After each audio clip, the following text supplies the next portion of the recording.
His minutes per goal involvement, that's better than SEŠKO marginally.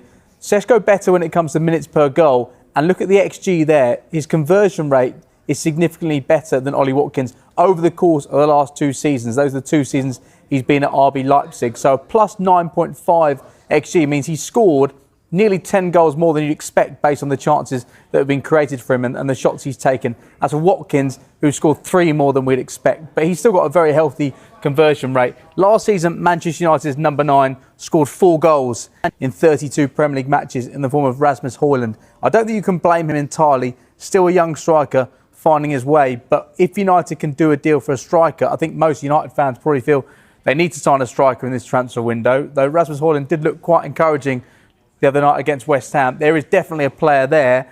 The question is, do United go for the finished product in Ollie Watkins? 30 years of age, if it costs between 40 and 60 million pounds, there's no resale value there whatsoever. SEŠKO 22, still yet to hit the heights yet, but the ceiling is there. It's enormous. He's going to be one of the best strikers in Europe. Can United get him in this transfer window? They've got a number of number 10s now, haven't they? Now they've got Mbeumo and Cunha. They need someone to finish off the chances. So if they can get a striker in this transfer window, you'd think it boosts their chances of doing something good this season. He does sound like a really exciting talent, been dubbed the next Erling Haaland as well. OK, so those are the incomings. As for outgoings at United, Luke Shaw has suggested that there are no longer any stragglers in the squad as a result of Ruben Amorim's tough approach. Well, Amorim left some big names out of the club's pre-season tour, didn't he? Alejandro Garnacho, Anthony, Jadon Sancho, and Tyrell Malacia as well. Malacia, I should say. Or they all stayed at home, while Marcus Rashford has, of course, gone on loan to Barcelona. Let's hear from him. There's no stragglers in this group anymore. I think everyone has to put the team first. He's made that very clear. I think, you know, he's picking players on how he feels will be best for the team, and that's, you know, his choice. And, you know, us as players, we're fully behind him and fully behind on his ideas and what he wants to implement in this team.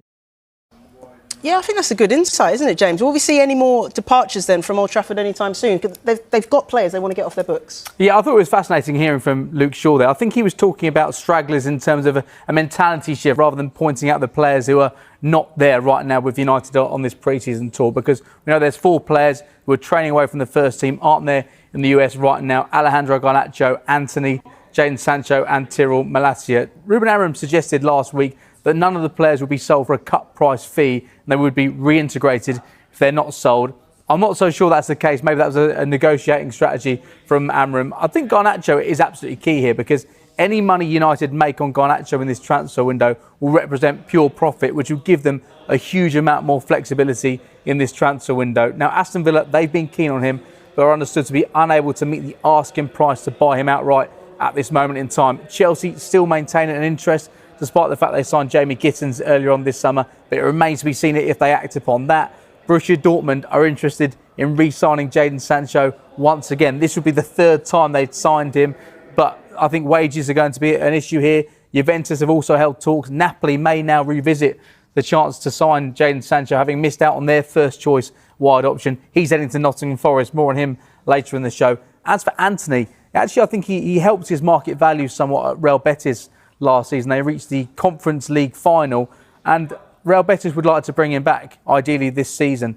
The issue is, I think they feel like a loan is more feasible. That's what their president has been quoted as saying. It is a case with all these players, United would love to do a